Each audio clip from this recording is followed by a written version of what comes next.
Le Semnoz. Pour beaucoup, cette montagne située à l'extrémité nord du massif des Bauges symbolise à elle seule la définition du paysage bucolique. Mais voilà, la carte postale est en train sérieusement de prendre du plomb dans l'aile en altitude.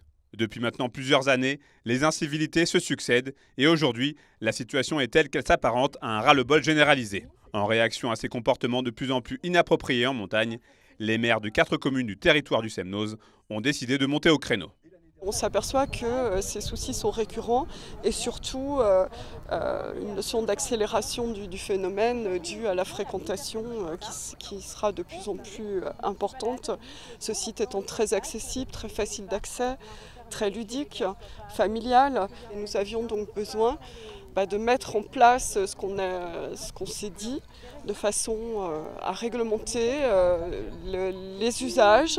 Très concrètement, depuis le 1er mai et jusqu'au 30 octobre de chaque année, plusieurs arrêtés municipaux sont mis en place pour protéger la nature des débordements de l'homme. Les communes de Gruffy, Léchaud, Vieux-la-Chièze et Quintal sont donc concernées par cette série de mesures. Le bivouac pourra être toléré à condition de respecter des zones qui seront bien stratégiques. Les feux de camp, quelle que soit la nature des feux, sont complètement interdits. Et ça, je crois que tout le monde l'a bien compris. La réglementation des camping-cars, parce que là aussi, on s'aperçoit qu'il y a un afflux de camping-cars. Donc non pas qu'on ne veut pas de camping-cars, mais on veut essayer justement d'avoir des secteurs qui sont vraiment liés justement à ce qu'on peut faire ou pas faire. Et puis les animaux. Je crois que les chiens sont systématiquement tenus en laisse. On le voit bien, quelquefois, il y a des chiens qui partent gêner les troupeaux. Et on comprend après le problème avec les alpagistes qui nous disent aujourd'hui les chiens ne sont pas respectés. On pourra rajouter à cette liste que la baignade reste interdite dans toutes les retenues d'eau. Qu'elles soient artificielles ou naturelles, la circulation des véhicules à moteur est interdite sur les pistes. Et enfin, le vol libre est soumis à une zone spécifique. Et s'ils ont le mérite d'exister, ces arrêtés municipaux ont également la vocation de faciliter la vie des alpagistes, trop souvent victimes avec les animaux de ces nuisances. Exemple avec l'alpage de l'abbaye de la famille Brunet.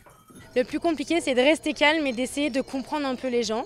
Donc on essaye de les comprendre, mais on aimerait qu'en échange, les gens nous comprennent aussi et voient un peu pourquoi on est colère et pourquoi on en a marre, en fait, que les gens viennent sur nos alpages et fassent comme si ils étaient chez eux, quoi. Donc c'est un peu ça, on va pas dans leur jardin planter la tente, donc nous c'est pareil, quoi. On aimerait bien que ce soit respecté. C'est le dernier été qu'on passe au Semnoz, alors qu'on pourrait rester encore des années, Je veux dire, moi j'ai encore quelques années devant moi.